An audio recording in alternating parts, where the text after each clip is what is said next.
Olá, tudo bem, meus queridos? Oi, pessoal, como vocês estão, gente? Vamos iniciar hoje mais uma aula e vamos continuar o nosso conteúdo do capítulo 7. Como eu acredito que vocês já fizeram, né, o trabalho que eu passei para vocês, o challenge, e tenho certeza que ficou maravilhoso, assim espero. E agora a gente vai continuar o assunto na página 48. Na página 48 a gente tem aqui gramática, um assunto que já vem sendo trabalhado nos capítulos anteriores, que é sobre a questão da impersonalidade de verbos. Ações impersonais com o verbo haber, só que agora em pretérito indefinido, né? Como vocês lembram, né? Inclusive na prova caiu sobre isso, sobre a questão da impersonalidade do verbo haber, por ele ser um verbo impersonale. Ou seja, que não é necessário o sujeito, ou seja, ele não tem a presença do sujeito na frase. Diz o seguinte: as ações impersonales também se representam com o verbo haber em el passado. Tá bom? Se estudará aqui sua formação com seu uso em pretérito indefinido. Para quem não sabe, pretérito indefinido ele é a ação acabada no tempo circunstancial distante. Ou seja, ele já finalizou. Já se concluiu, é um passado que já se concluiu, que teve uma circunstância, um momento, mas já se finalizou, já se acabou, tá bom? Então, a gente vai estudar o verbo haber em sua impersonalidade, porém agora no pretérito indefinido, e não como a gente vinha estudando, né? Foi o caso do assunto que caiu na prova, esse tempo verbal que é outro, o pretérito indefinido. Aqui temos um exemplo de frase, hubo ratos felices em nuestras últimas vacaciones. Hubo, aqui eu tenho o verbo haber conjugado, inclusive tá aqui, terceira persona singular, então tá na terceira pessoa do singular, só que esse verbo personal ele está no pretérito indefinido. Felices em nuestras últimas vacaciones. Então, esse verbo aqui está indicando a impersonalidade, ou seja, não tem uma presença da pessoa, do sujeito da frase. Só disse assim, houve, né, momentos, que houve, né, significa houve. Então, houve momentos felizes em nossas últimas férias. Tá bom, pessoal? Então, eu tenho aqui a presença do verbo impersonale, né, e a questão da inexistência do sujeito, da pessoa.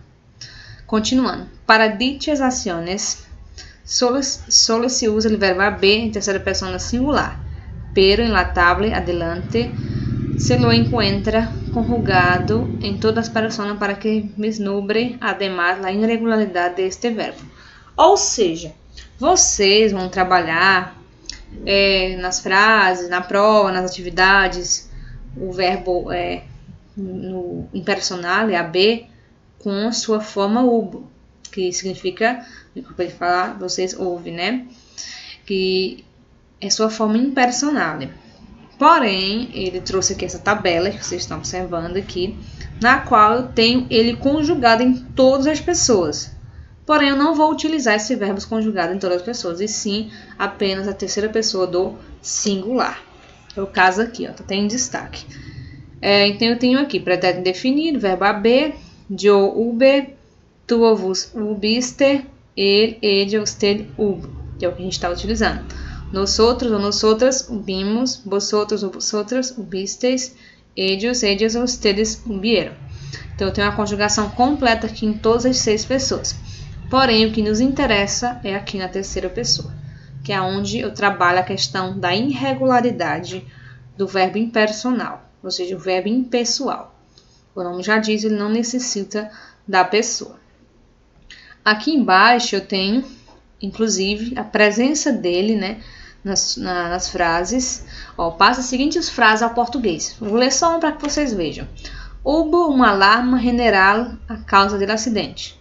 Então, houve um alarme geral, né, para anunciar, né, a causa do acidente. Então, eu não tenho uma pessoa, eu tenho o verbo aí indicando a impersonalidade. Tá bom? E assim as demais frases, como ele tá aí a presença dele, para indicar a impersonalidade.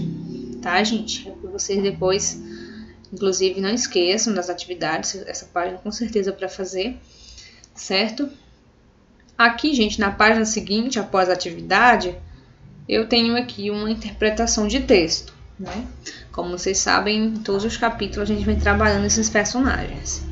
Então, aqui eu tenho ele início de um ilídio.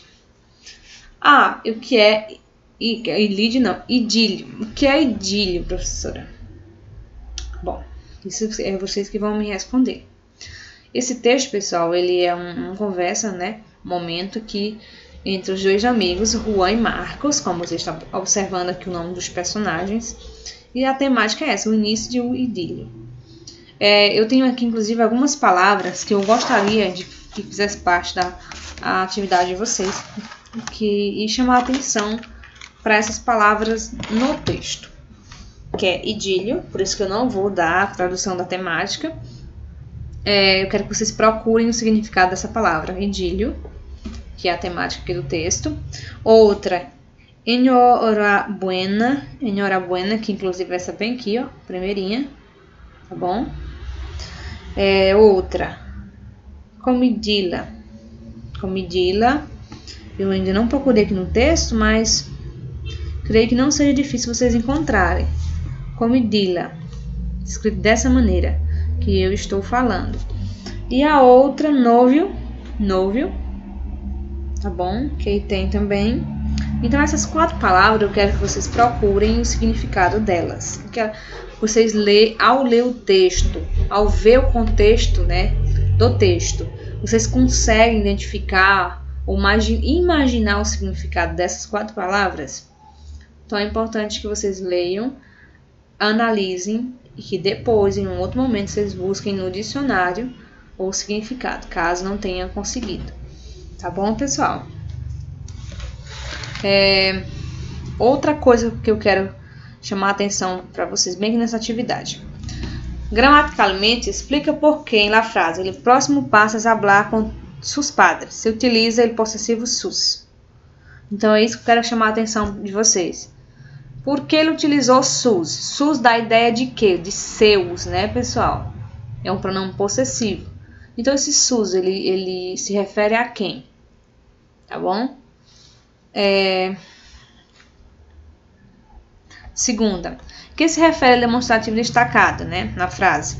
Uma notícia como esta é muito buena para quedar-se solo com uma persona. Então, é para que vocês observem esses pronomes que estão sendo utilizados, tá bom? É importante que vocês vejam também isso no texto, qual é o contexto dele aqui dentro do texto. Tá, pessoal? Então, não esqueçam de fazer uma análise, não só respondam, mas faz uma análise para que vocês compreendam com mais precisão o texto. Gente, vocês devem já saber, né? Já estamos quase finalizando o nosso semestre e sabemos que temos que finalizar o capítulo 8. Sabemos, eu falo, não é que tem obrigação. Temos, né? Claro que dentro do contexto que vocês